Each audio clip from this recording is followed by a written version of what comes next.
So, before I share some comments on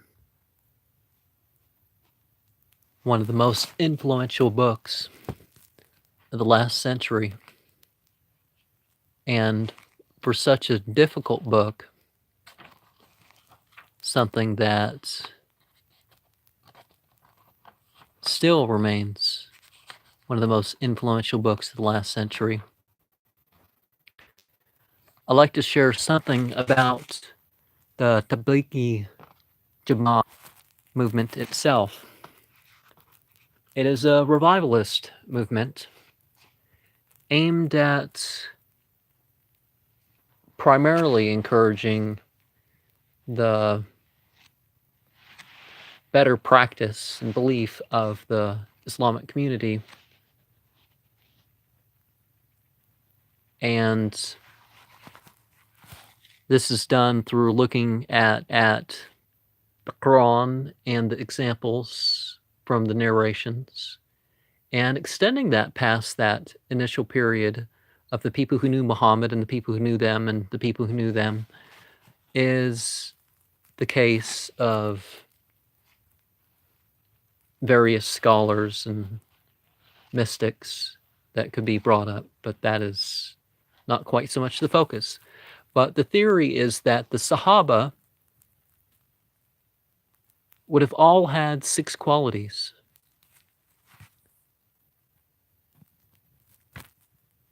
Al-yaqeen fi la ilaha illallah Muhammadur Rasulullah, the conviction that there's no God but God, and Muhammad is the messenger of God.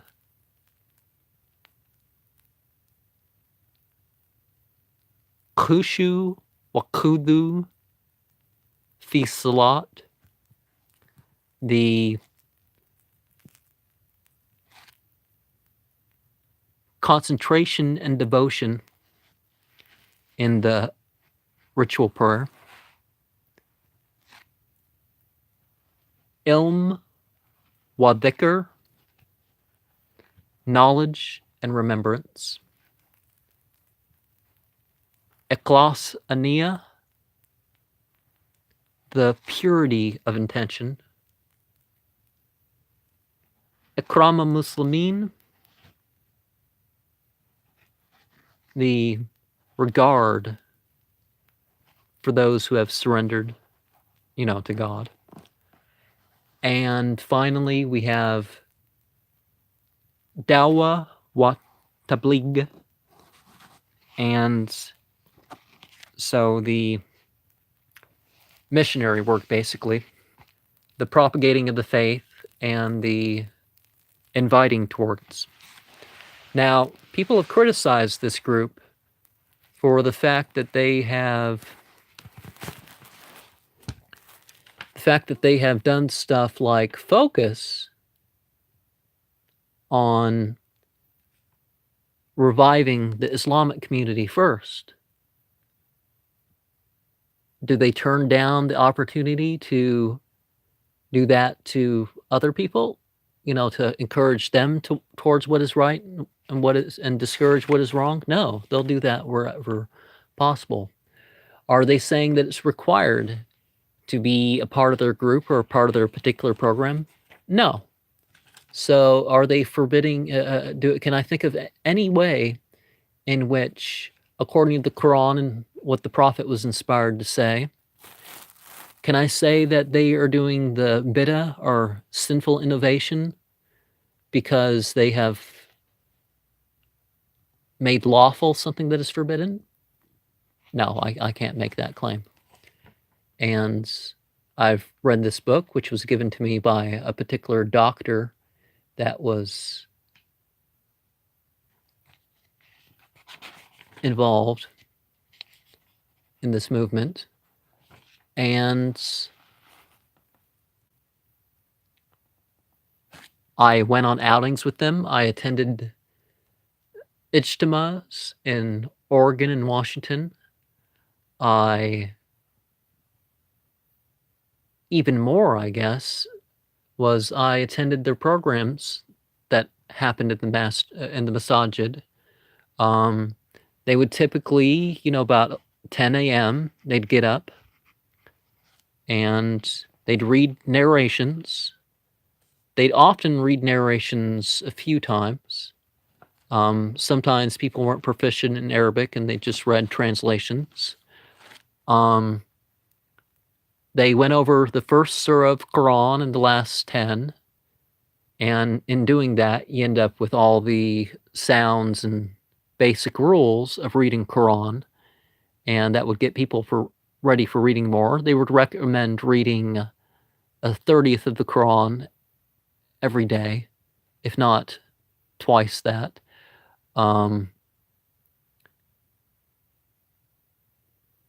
They tended to have an evening program where they gave a speech, and they tended to go out in the late afternoon or at other times, and they would give the etiquettes of heading out from an Islamic perspective.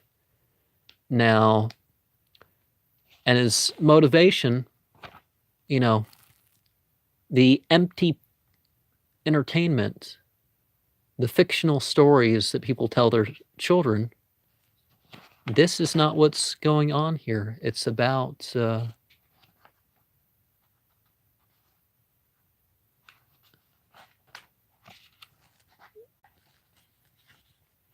it's and it can't this is about living one's life. This is what mythology is supposed to be. Mythology is okay. Someone's going to take issue if I turn with that hand, even though it's a clean hand.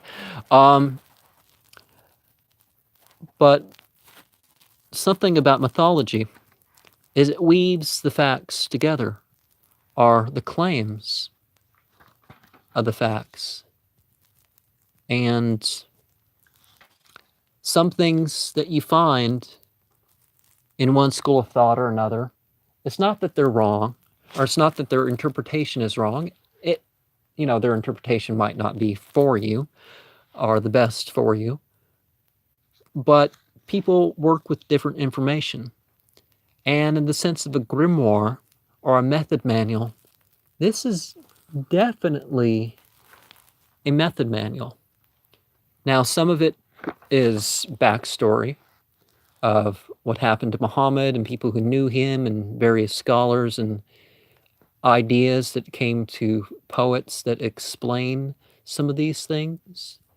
Some of them is the spiritual and other benefits that may arise from taking on certain beliefs and practices.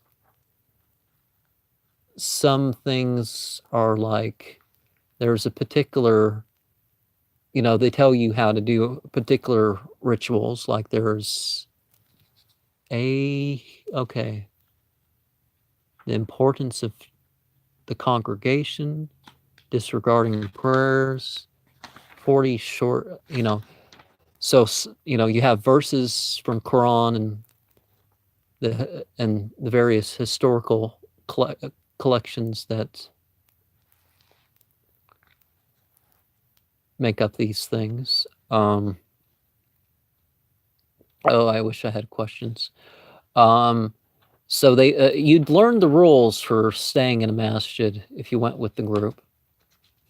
One of the stories that some people may not quite get was that back in 2001, there was a guy in the Olympia Ijtima, even the start of September 2001, Al-Qaeda wasn't labeled as a terrorist organization. It was just a American government list of war vets.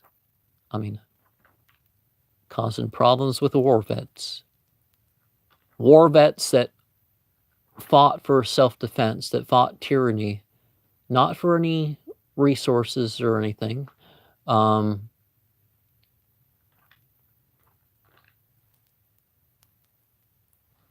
So anyways, the guy put this on his credentials as speaking, and he was very public about this. But nowadays, he's Al-Qaeda. Well, Al-Qaeda was never a terrorist organization. It was just a label for some sort of boogeyman. But nice guy. I don't remember much at the time. One of the biggest gatherings I'm hearing of Islam after the Hajj and the I wouldn't consider Arba'een and Ashura to be Islamically sound, even from Shia narrations. Some of their scholars, they say, oh, well, let's do these pilgrimages and whatnot instead. But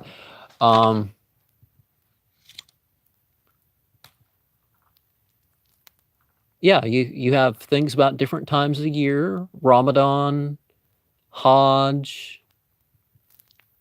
This book is about living a life. And if I had very few books, this is, I could literally carry carry two books, and this book, yeah. Because one thing you have with the fundamentalist sort of movement is you have the aspect of returning to the sources. A true fundamentalist movement isn't about, oh, well, we're just stricter than the other people. No, that's not nonsense. But one problem that we do have with this book is, see that? See how many pages of terms? Oh, these words are known throughout the Islamic world, so let's not translate them. Well, the terms that are known varies. So please, when you write a book, give a full translation. And I'm going to try to give a full translation of when I have to say something. Comment or question for any clarity. Do it in the comment sections. Don't send me a bunch of emails and stuff like this.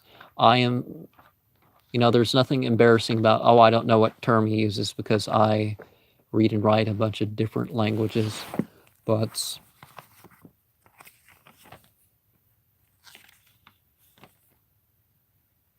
yeah, I was saying 4 million people. But what do they do at the Ijtimas? They spend hours. It's not like the regular ones. They spend hours of people sharing, of scholars sharing narrations and giving speeches on how we can revive the right beliefs and practices in others, how we can do that for ourselves, of course, first of all, and being humble about the whole thing.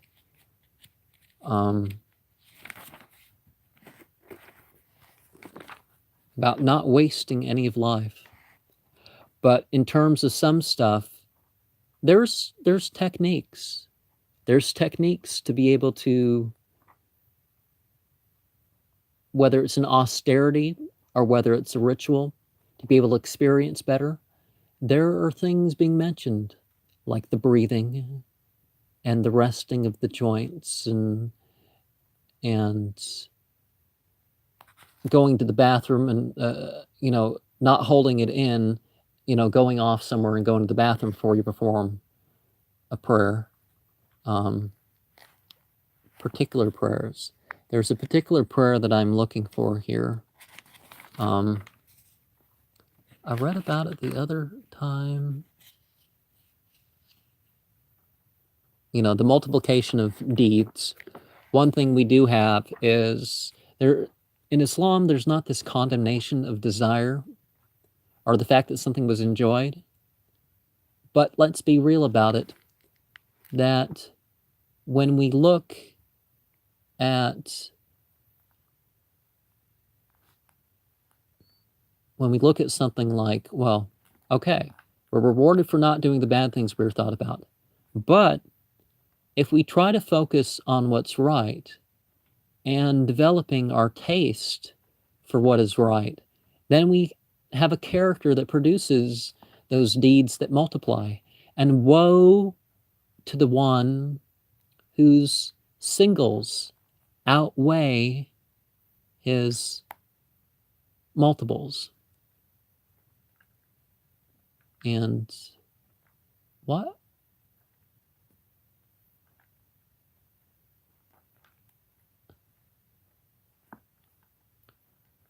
And of course, your prayers, you got to remember that your prayers and other rituals carry on in life. That it's not just some,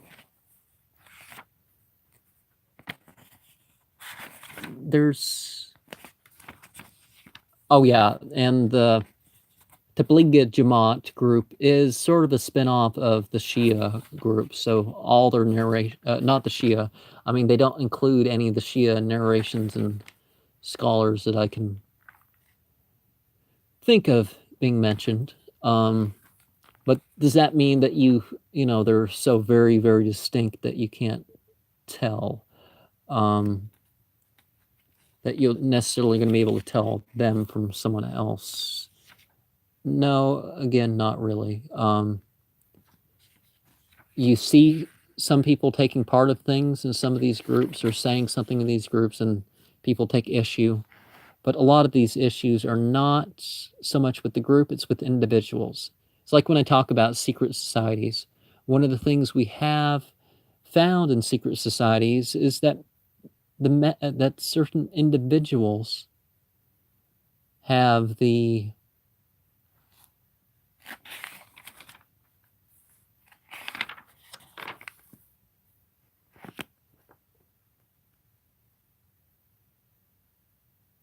value of the two bow prayer. Okay.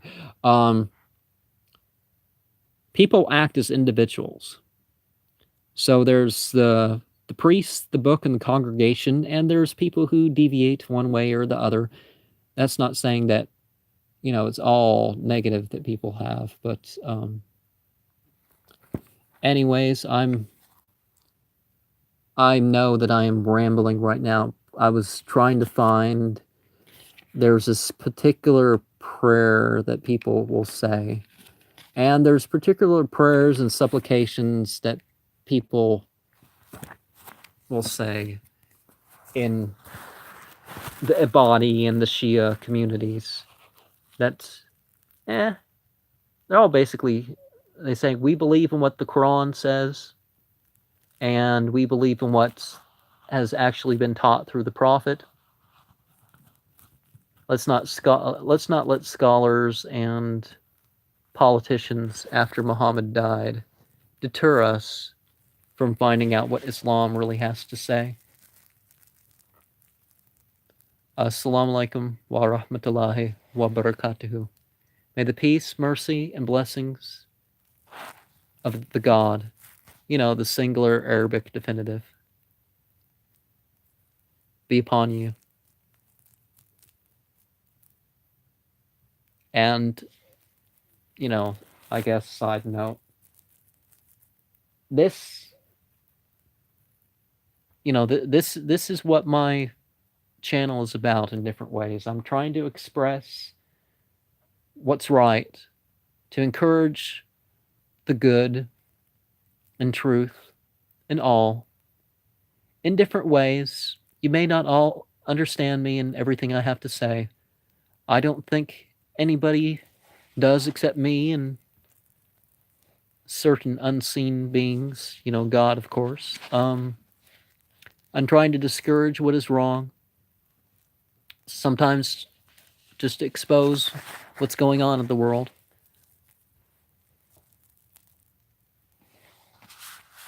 And if anything I said is wrong, not just merely your opinion, but I'm willing to be corrected. And I'm only a means for whatever good I have done. Assalamu alaikum wa rahmatullahi wa barakatuhu.